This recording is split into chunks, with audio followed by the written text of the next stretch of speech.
السلام عليكم waxaan halkan in kugu soo gudbin doonaa 15 ciqaabood oo sugaysa qofka salaada ka tago nabi maxamed sallallahu alayhi wa sallam waxa uu yiri qofka ka taga salaada waxa uu leeyahay 15 ciqaabood waxayna kala yihiin sidaan soo socota 6 ciqaabood nolosha ayuu ku mutaystaa 3 marka uu dhinto 3 marka qabriga la geliyo 3na maalinta qiyaamaha 6da nolosha 1 noloshiisu waa mid nasiib xun 2 ducadiisu aqbal ma aha oo carshiga alle ma gaarto 3 wajigiisu waa laga tiraa astaanta dadka fiican murugo iyo shida ayuuna daris leeyahay inta uu nool yahay 4 waxa lagu ciqaabayaa wax kasta uu ilaahay abuuray 5 أجر في عن وسميست ملهن لح ملغو در دعاء ددك في عن سدح عقابات مركا ودنتو وحو دنتا إساقو عيبوبي كان شلاينا يمالميه حمانتا كغتك يدونكا لبو وحو دنتا إساقو باهييسن سدح وحو دنتا إساقو أون هايو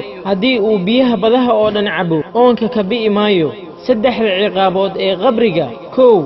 الله وحو اسكو عريريا فيريسا إلا أي مدبمت ككرمرتو لابو waxaa lagu shidayaa korkiisa dab aan wax lagu mathaalo lahayn 3 waxa Allah u soo dirayaa masas qaniina oo la yiraahdo geesi kaas oo qaniina subaxii ilaa duhurka ka tagida salaada subax awgeed duhur ilaa casr ka tagida salaada duhur awgeed sidaas oo kale ay salaad walba u socon doontaa markii uu hal mar qaniino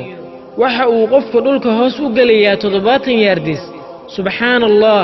saddexda maalinta qiyaamaha kow Allah waxa uu soo dirayaa qof garaaco oo cadaabta u jeeda wajigiisa labo Allah wuxuu ku fardhiyaa caro oo wajigiisa ayaa hilibka ka dhaca carada rabbigiisa darteed saddex Allah wuxuu ku xukumaa xukun adag oo waxa lagu tuuraa cadaabta kuwa aan salaada subax tukan nuurka wajigooda waa laga qaadaa duhur ajarka fiican ee lacagtooda waa laga qaadaa casr xoogga jirkooda waa laga qaadaa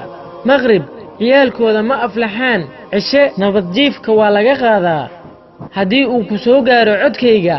Allah ha ku naxariisto adduun iyo aakhiro gaarsii dadka walaalahaga ah ajar iyo xasanaad aan la soo koobi karin Allah ka siiye walaalkuna boori dadka salaada inay tugtaan